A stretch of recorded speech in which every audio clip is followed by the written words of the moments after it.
लक्ष्य निर्धारित था कि ये करना है। जब बालाकोट एयर स्ट्राइक किया तो हमारा लक्ष्य तय था कि आतंकियों के जो ट्रेनिंग सेंटर्स है इस बार हम उसको तबाह करेंगे, और हमने वो भी करके दिखाया। ऑपरेशन सिंदूर के समय हमारा लक्ष्य तय था, और हमारा लक्ष्य था कि आतंक के जो एपी सेंटर है और पहलगाम के आतंकियों को जहां से पुरजोश योजना बनी, ट्रेनिंग मिली, व्यवस्था मिली, उस पर हमला करेंगे। हमने उनके नाभि पर हमला कर दिया।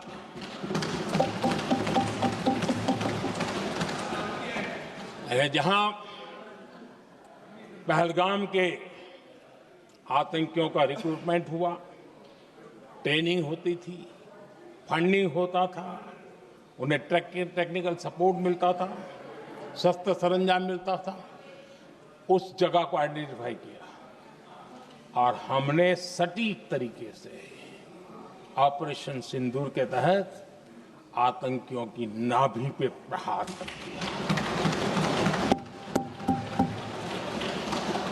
और आदरणीय अध्यक्ष जी, इस बार भी हमारी सेना ने 100% लक्ष्यों को हासिल करके देश के सामर्थ्य का परिचय दिया।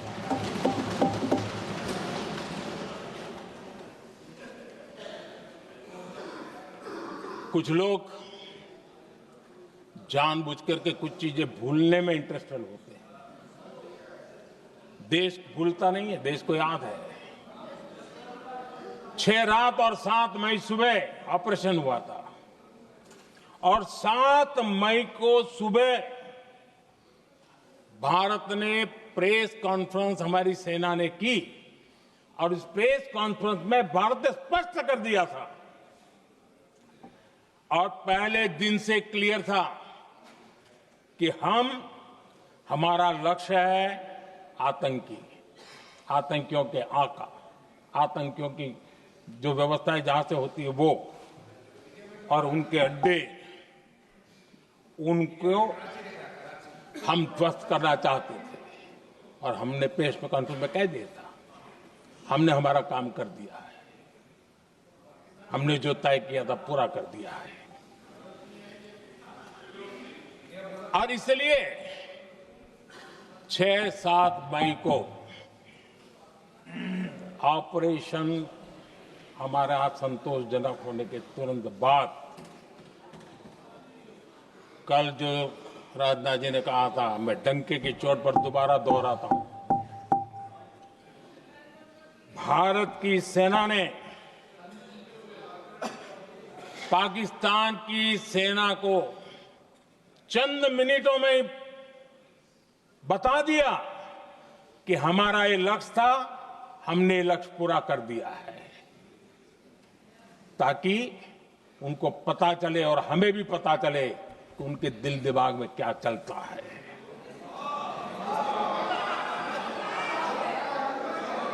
हमने अपना लक्ष्य 100% हासिल कर लिया था, और पाकिस्तान में समझदारी होती तो आतंकियों के साथ खुलेआम खड़े रहने की गलती न करता। उसने निर्लज्ज होकर के आतंकवादियों के साथ खड़े रहने का फैसला किया। हम पूरी तरह तैयार थे, हम भी मौके की तलाश में थे, लेकिन हमने दुनिया को बताया था कि हमारा लक्ष्य आतंकवाद है, आतंकवादी आका है, आतंकवादी ठिकाने हैं। वो हमने पूरा कर दिया।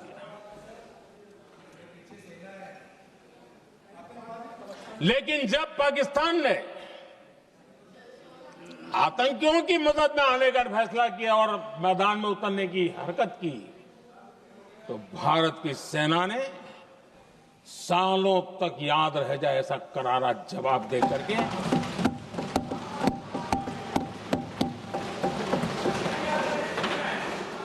9 मई की मध्यरात्रि और 10 मई की एक प्रकार से सुबह हमारी मिसाइलें उन्होंने पाकिस्तान के हर कोने में प्रचंड प्रहार किया जिसकी पाकिस्तान ने कभी कल्पना नहीं की थी और पाकिस्तान को घुटनों पर आने के लिए मजबूर कर दिया।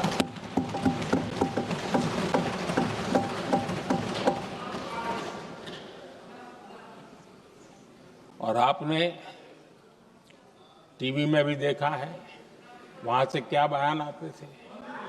पाकिस्तान के लोग, अरे मैं तो स्विमिंग पूल में नहा रहा था, कोई कह रहा था मैं तो दफ्तर जाने की तैयारी कर रहा था।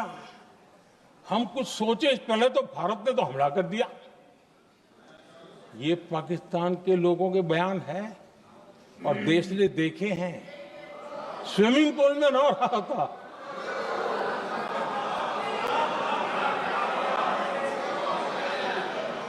और जब इतना कड़ा प्रहार हुआ, पाकिस्तान ने कभी सोचा तक नहीं था, तब जाकर के पाकिस्तान ने फोन करके डीजीएमओ के सामने फोन करके गुहार लगाई, बस करो,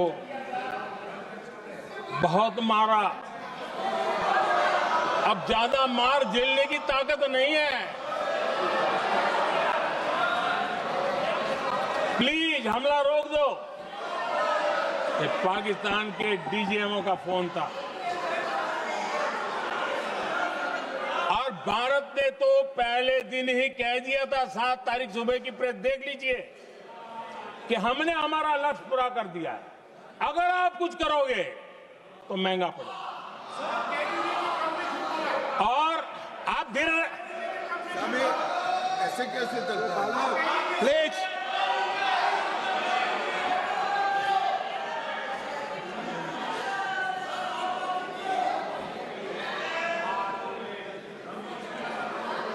मैं आज दोबारा कह रहा हूं, ये भारत की स्पष्ट नीति थी, सुविचारित नीति थी, सेना के साथ मिलकर के तय की हुई नीति थी और वे ये थी कि हम आतंक, उनके आका, उनके ठिकाने, ये हमारा लक्ष्य है। और हमने कहा, पहले दिन प्रेस कॉन्फ्रेंस में कहा है कि हमारा एक्शन नॉन एक्सीलेटरी है, ये हमने कह करके किया है। और इसके लिए साथियों हमने हमला रोका। अध्यक्ष जी, दुनिया के किसी भी नेता ने भारत के ऑपरेशन रोकने के लिए नहीं कहा।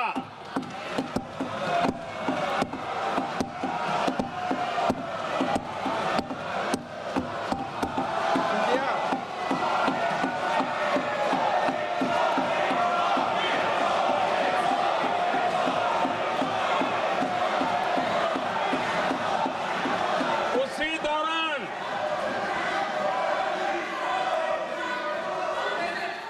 9 तारीख को रात को अमेरिका के उपराष्ट्रपति जी ने मुझसे बात करने का प्रयास किया। वो घंटे भर कोशिश कर रहे थे, लेकिन मेरी सेना के साथ मीटिंग चल रही थी, तो मैंने उनका फोन उठा नहीं पाया। बाद में मैंने उनको कॉल बैक किया। मैंने कहा कि आपका फोन था, 3-4 बार आपका फोन आ गया, क्या है? तो अमेरिका के उपराष्ट्रपति जी ने मुझे फोन पे बताया कि पाकिस्तान बहुत बड़ा हमला करने वाला है, ये उन्होंने मुझे बताया। मेरा जो जवाब था, जिनको समझ नहीं आता है उनको तो नहीं आएगा,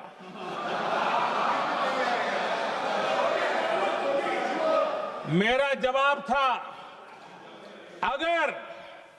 अगर पाकिस्तान का ये इरादा है तो उसे बहुत महंगा पड़ेगा। ये मैंने अमेरिका के उपराष्ट्रपति को कहा।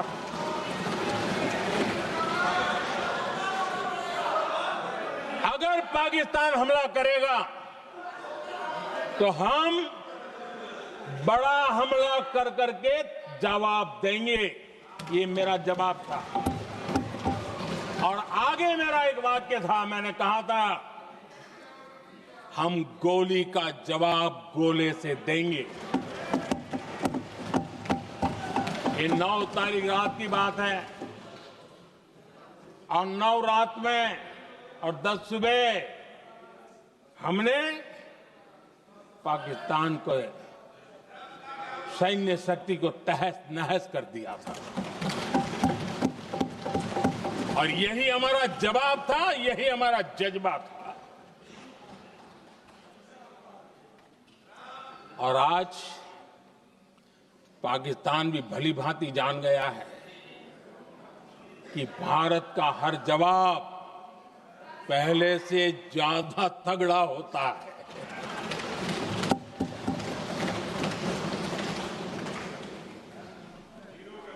उसे यह भी पता है कि अगर भविष्य में नौबत आई तो भारत आगे कुछ भी कर सकता है। और इसलिए मैं फिर से लोकतंत्र के इस मंदिर में दोहराना चाहता हूं, ऑपरेशन सिंदूर जारी है।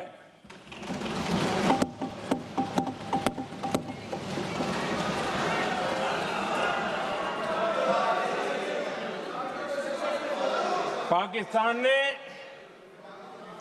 दुस्साहस की अगर कल्पना की तो उसे करारा जवाब दिया जाएगा।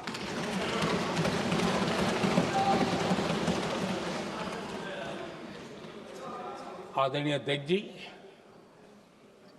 आज का भारत आत्मविश्वास से भरा हुआ है।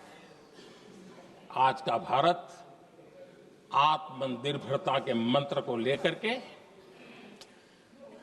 पूरी शक्ति के साथ तेज गति से आगे बढ़ रहा है।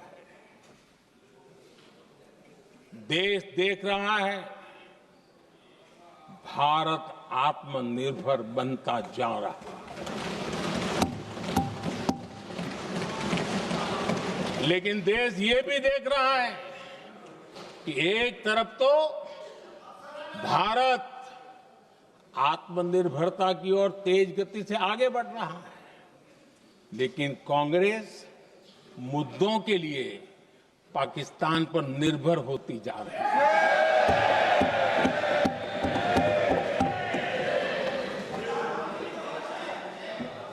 मैं आज पूरा दिन देख रहा था, जो 16 घंटे से जो चर्चा चल रही है, दुर्भाग्य से।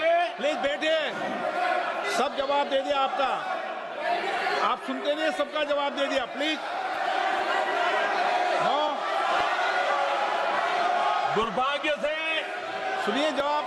कांग्रेस को पाकिस्तान के मुद्दे इंपोर्ट करने पड़ रहे हैं।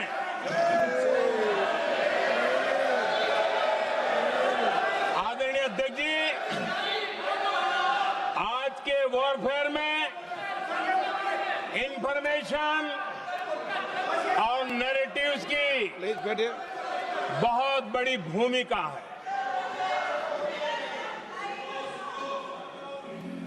नैरेटिव घड़ करके, एआई का भी भरपूर उपयोग करके सेनाओं के मनोबल को कमजोर करने के खेल भी खेले जाते हैं।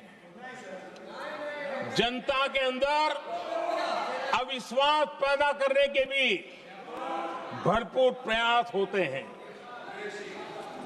दुर्भाग्य से कांग्रेस और उसके सहयोगी पाकिस्तान के ऐसे ही प्रपंच के प्रवक्ता बन चुके हैं।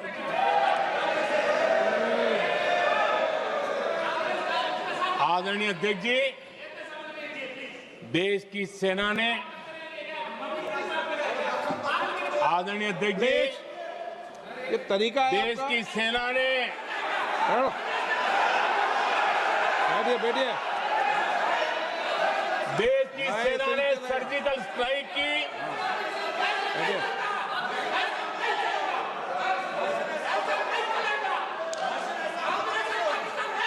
जब बैठिए बैठिए बैठिए। आदरणीय अध्यक्ष जी, देश की सेना ने सफलतापूर्वक सर्जिकल स्ट्राइक की तो तुरंत कांग्रेस वालों ने सेना से सबूत मांगे थे, लेकिन जब उन्होंने देश का मूड देखा, देश का मिजाज देखा, तो सुर उनके बदलने लगे और बदल करके क्या कहने लगे? कांग्रेस के लोगों ने कहा, ये सर्जिकल स्ट्राइक क्या बड़ी बात है, ये तो हमने भी की थी। एक ने कहा 3 सर्जिकल स्ट्राइक की थी, दूसरे ने कहा 6 सर्जिकल स्ट्राइक की थी, तीसरे ने कहा 15 सर्जिकल स्ट्राइक की थी। जितना बड़ा नेता उतना बड़ा आंकड़ा चल रहा था।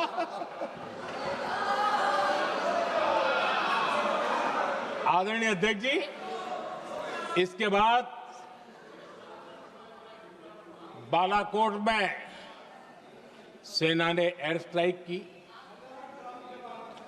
अब एयर स्ट्राइक तो ऐसी थी कि वो कुछ कह नहीं सकते थे, इसलिए ये तो नहीं कहा कि भाई हमने भी की थी। उसमें तो उन्होंने समझदारी दिखाई, लेकिन फोटो मांगने लगे। एयर स्ट्राइक हुई तो फोटो दिखाओ, क्या कहां गिरा, क्या तोड़ा, कितने मरे, बस यही पूछते रहे। पाकिस्तान भी यही पूछता था, ये भी यही पूछते थे। इतना ही नहीं, आदरणीय अध्यक्ष जी, जब पायलट अभिनंदन पकड़े गए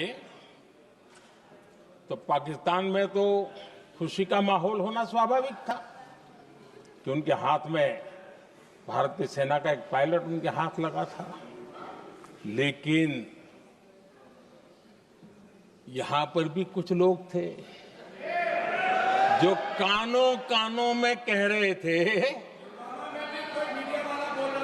अब मोदी फंसा, अब अभिनंदन माए मोदी ला करके दिखा दे, अब देखते हैं मोदी क्या करता है। आज डंके की चोट पर अभिनंदन वापिस आए।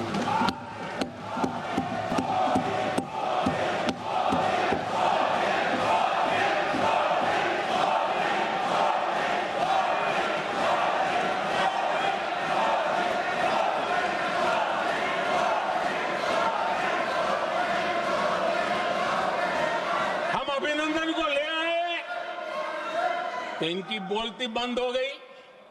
इनको लगा यार ये नसीब वाला आदमी है, हमारा हथियार हाथ से निकल गया। आदरणीय अध्यक्ष जी, पहलगाम हमले के बाद हमारा बीएसएफ का एक जवान पाकिस्तान के कब्जे में गया तो फिर इनको लगा वाह बड़ा मुद्दा हाथ में आ गया है, अब मोदी फंस जाएगा। अब तो मोदी की फजीयत जरूर होगी और उनकी इकोसिस्टम ने सोशल मीडिया में बहुत सारी कथाएं वायरल की कि ये बीएसएफ के जवान का क्या होगा, उसके परिवार का क्या होगा, ये वापस आएगा, कब आएगा, कैसे आएगा, न जाने क्या क्या चला दिया।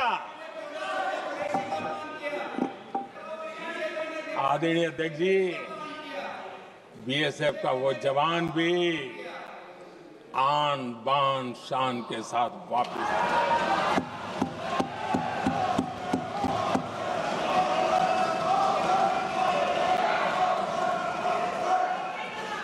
आतंकवादी रो रहे हैं, आतंकवादियों के आका रो रहे हैं, और उनको रोते देखकर यहां भी कुछ लोग रो रहे हैं।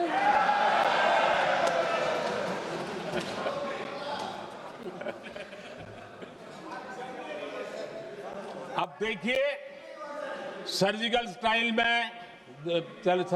चल रही थी, उसके बाद उन्होंने एक खेल खेलने की कोशिश की, बात जमी नहीं। एयर स्ट्राइक हुई तो दूसरा खेल खेलने की कोशिश की, वो भी जमी नहीं। जब ये ऑपरेशन सिंदूर हुआ तो उन्होंने नया पैंतरा शुरू किया, और क्या शुरू किया? रोक क्यों दिया? पहले तो मानने को तैयार नहीं थे कि मुक्त करते, अब कहते रोक क्यों दिया? वाह रे बयान बहादुरों,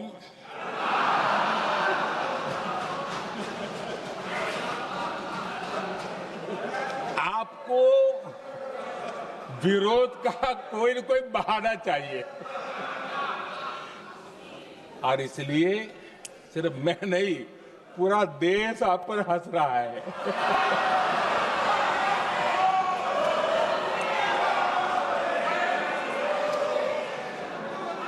आदरणीय अध्यक्ष जी, सेना का विरोध, सेना के प्रति एक पता नहीं नेगेटिविटी, ये कांग्रेस का पुराना रवैया रहा है। देश ने अभी अभी करगिल विजय दिवस मनाया, लेकिन देश पूरी तरह जानता है कि उनके कार्यकाल में और आज तक करगिल के विजय को कांग्रेस ने अपनाया नहीं है। न करगिल विजय दिवस मनाया है, न करगिल विजय का गौरव किया। इतिहास साक्षी है अध्यक्ष जी। जब डोकलाम में सैन्य हमारा शौर्य दिखा रहा था, तब कांग्रेस के नेता चुपके चुपके किससे ब्रीफिंग लेते थे, वो सारी दुनिया अब जान गई।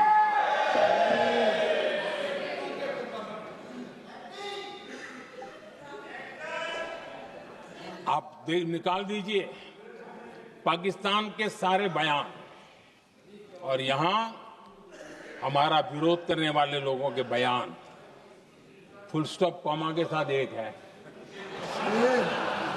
क्या कहेंगे इसको? और बुरा लगता है सच बोलते हैं तो। पाकिस्तान के साथ सुर में सुर मिला दिया जाता है। आदरणीय अध्यक्ष जी,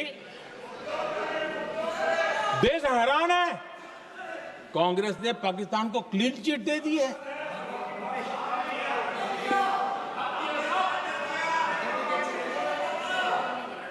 उनकी ये हिम्मत, और इनकी आदत जाती नहीं है, ये हिम्मत कि पहलगाम के आतंकी पाकिस्तानी थे, इसका सबूत दो।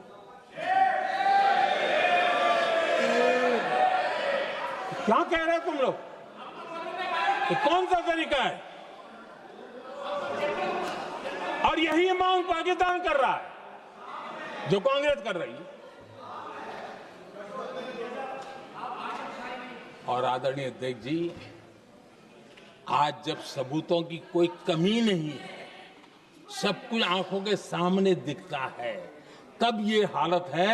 अगर ये सबूत ना होते तो क्या करते ये लोग, आप बताइए। आदरणीय अध्यक्ष जी,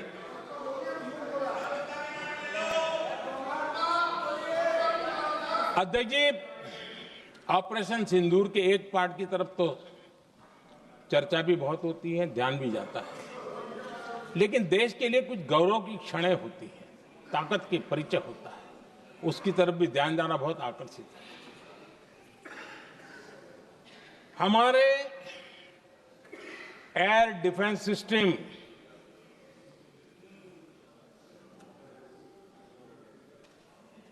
दुनिया में इसकी चर्चा है। हमारे एयर डिफेंस सिस्टम ने पाकिस्तान की मिसाइल और ड्रोन्स उसको तिनके की तरफ बिखेर दिया था।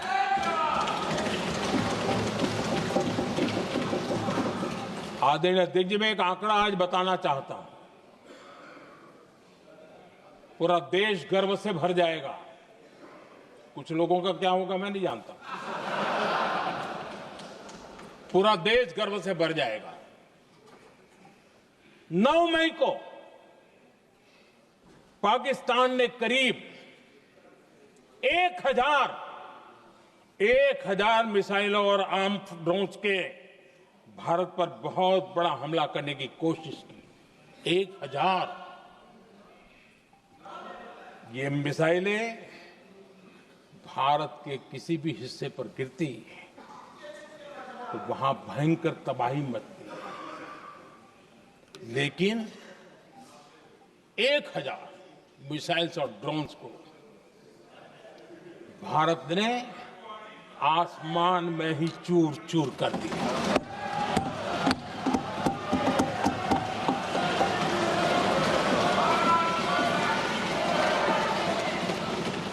हर देशवासी को इससे गर्व हो रहा। लेकिन जैसे कांग्रेस के लोग इंतजार कर रहे थे, कुछ तो गड़बड़ होगी यार, मोदी मरेगा, कहीं तो फंसेगा।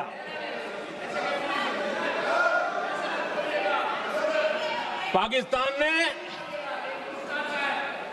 आदमपुर एयरबेस पर हमले का झूठ फैलाया, उस झूठ को बेचने की भरपूर कोशिश की, पूरी ताकत दी लगा दी। मैं अगले ही दिन आदमपुर पहुंचा और खुद जाकर के उनके झूठ को मैंने बेनकाब कर दिया। तब जाकर के उनको अकल ठिकाने लगी कि अब ये झूठ चलने वाला नहीं है। आदरणीय अध्यक्ष जी, जो हमारे छोटे दलों के साथी हैं, जो राजनीति में नए हैं, उनको कभी शासन में रहने का अवसर नहीं मिला, उनसे कुछ बातें निकलती मैं समझ सकता हूं। लेकिन कांग्रेस पार्टी ने इस देश में लंबे समय तक राज किया है, उसको शासन की व्यवस्थाओं का पूरा पता है, उन चीजों से वो निकले हुए लोग हैं, उनके लिए शासन व्यवस्था क्या होती इसकी समझ पूरी है, अनुभव है उनके पास। उसके बाद भी विदेश मंत्रालय तुरंत जवाब दे, उसको स्वीकारना नहीं। विदेश मंत्री जवाब दे, इंटरव्यू दे, बार बार बोले, उसको स्वीकारना नहीं। गृह मंत्री बोले, रक्षा मंत्री बोले, किसी पर भरोसा नहीं। जिसने इतने सालों तक राज किया, उनको देश की व्यवस्थाओं पर अगर भरोसा नहीं है, तब शक उठता है कि क्या हालत हो गई है इनकी। आदरणीय अध्यक्ष जी, अब कांग्रेस का भरोसा पाकिस्तान के रिमोट कंट्रोल से बनता है और बदलता है।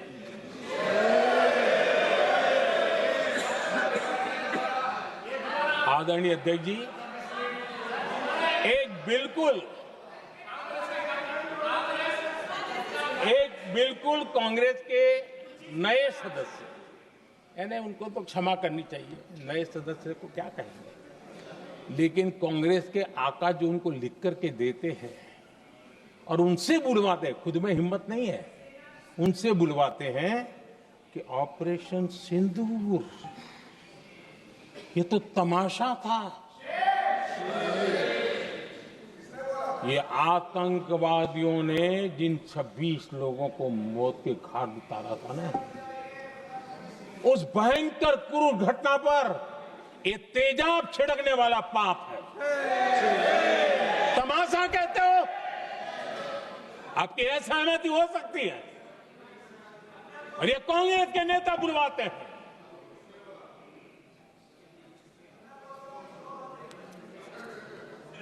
आदरणीय अध्यक्ष जी, पहलगाम के हमलावरों को कल हमारे सुरक्षा बलों ने ऑपरेशन महादेव करके अपने अंजाम तक पहुंचाया।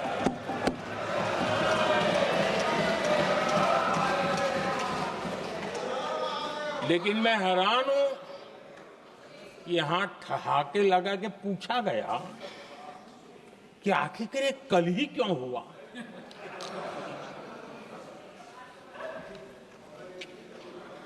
अब ये क्या हो गया है मुझे समझ नहीं आ रहा है।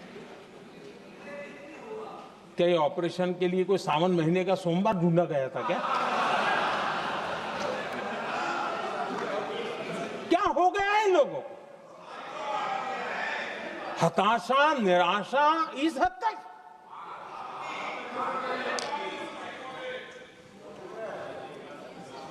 और देखिए मजा, पिछले कई सप्ताह से हाँ ऑपरेशन सिंदूर हो गया तो ठीक है, पहलगाम के आतंकियों का क्या हुआ, पहलगाम के आतंकियों का अब हुआ तो कल क्यों हुआ?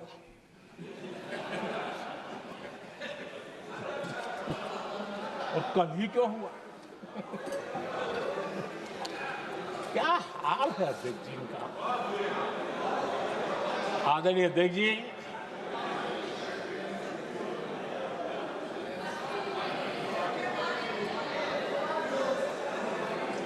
आदरणीय अध्यक्ष जी, शास्त्रों में कहा गया है, हमारे शास्त्रों में कहा गया है,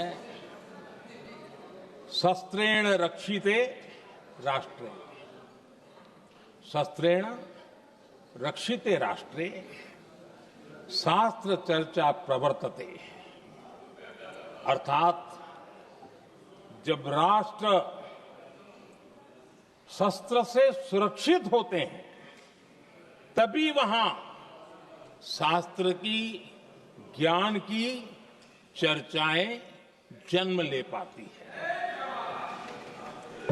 जब सीमा पर सेनाएं मजबूत होती है तभी लोकतंत्र प्रखर होता है।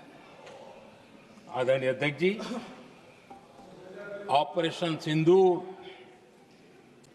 बीते दशक में भारत की सेना के सशक्तिकरण का एक साक्षात प्रमाण है। ऐसे ही नहीं हुआ है। कांग्रेस के शासन के दौरान सेनाओं को आत्मनिर्भर बनाने के संबंध में सोचा तक नहीं जाता था।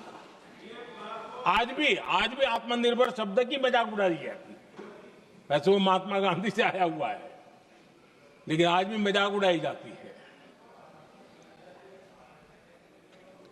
हर रक्षा सौदे में कांग्रेस अपने मौके खोजती रहती थी।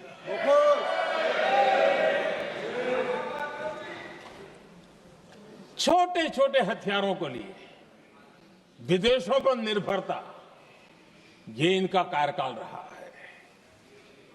Bullet proof jacket, night vision camera तक नहीं होते थे। और लंबा लिस्ट है, जीप से शुरू होता है, बफो, हेलीकॉप्टर, हर चीज के साथ घोटाला जुड़ा हुआ है। आदरणीय अध्यक्ष जी, हमारी सेनाओं को आधुनिक हथियारों के लिए दशकों तक इंतजार करना पड़ा। आजादी के पहले, और इतिहास गवाह, एक जमाना था जब डिफेंस मैन्युफैक्चरिंग में भारत का आवाज सुनाई देती थी। जिस समय तलवारों से लड़ा जाता था ना, तब भी तलवारें भारत की श्रेष्ठ मानी जाती थी। हम डिफेंस के इक्विपमेंट में आगे थे। लेकिन आजादी के बाद जो एक मजबूत डिफेंस इक्विपमेंट मैन्युफैक्चरिंग का हमारा दायरा था, जो हमारा पूरा इकोसिस्टम था, उसको सोच समझ करके तबाह कर दिया गया, उसको दुर्बल किया गया।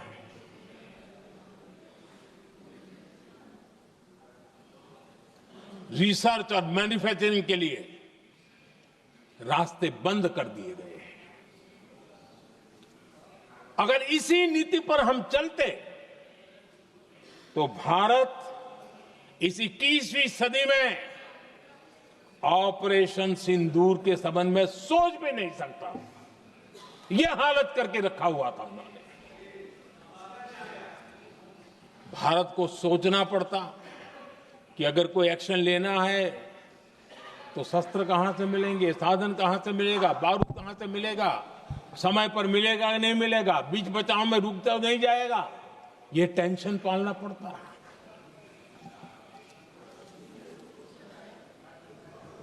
आदरणीय अध्यक्ष जी, बीते एक दशक में मेक इन इंडिया हथियार सेना को मिले, उन्होंने इस ऑपरेशन में बहुत निर्णायक भूमिका निभाई।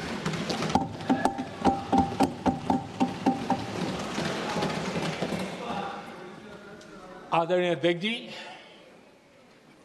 एक दशक पहले भारत के लोगों ने संकल्प लिया, हमारा देश सशक्त, आत्मनिर्भर और आधुनिक राष्ट्र बने। रक्षा, सुरक्षा, हर क्षेत्र में बदलाव के लिए एक के बाद एक ठोस कदम उठाए गए, सीरीज ऑफ रिफॉर्म्स किए गए और देश में सेना में जो रिफॉर्म्स हुए हैं, जो आजादी के बाद पहली बार हुए। चीफ ऑफ डिफेंस स्टाफ की नियुक्ति, ये विचार कोई नया नहीं था, दुनिया में प्रयोग भी चलते हैं, भारत में निर्णय नहीं होते थे।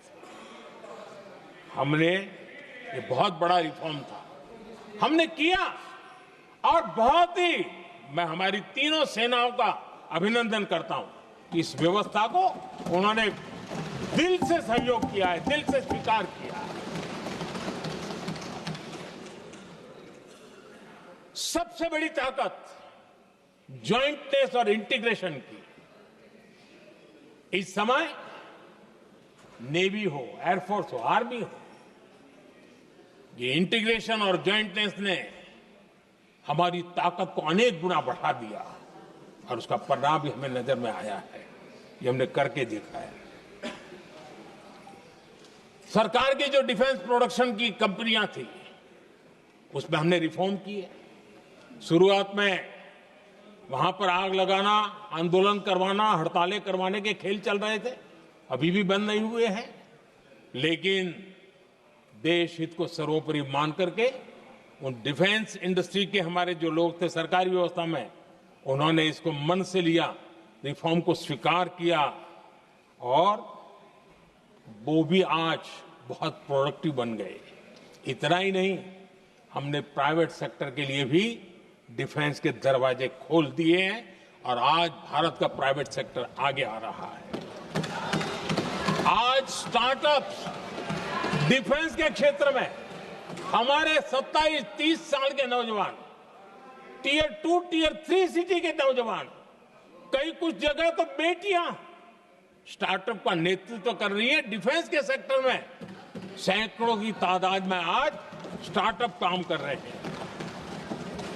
ड्रोन्स, एक प्रकार से मैं कह सकता हूं, ड्रोन्स की जितनी भी एक्टिविटी हमारे देश में हो रही है, शायद एवरेज 30-35 की उम्र होगी जो लोग कर रहे हैं, वो सारे लोग, और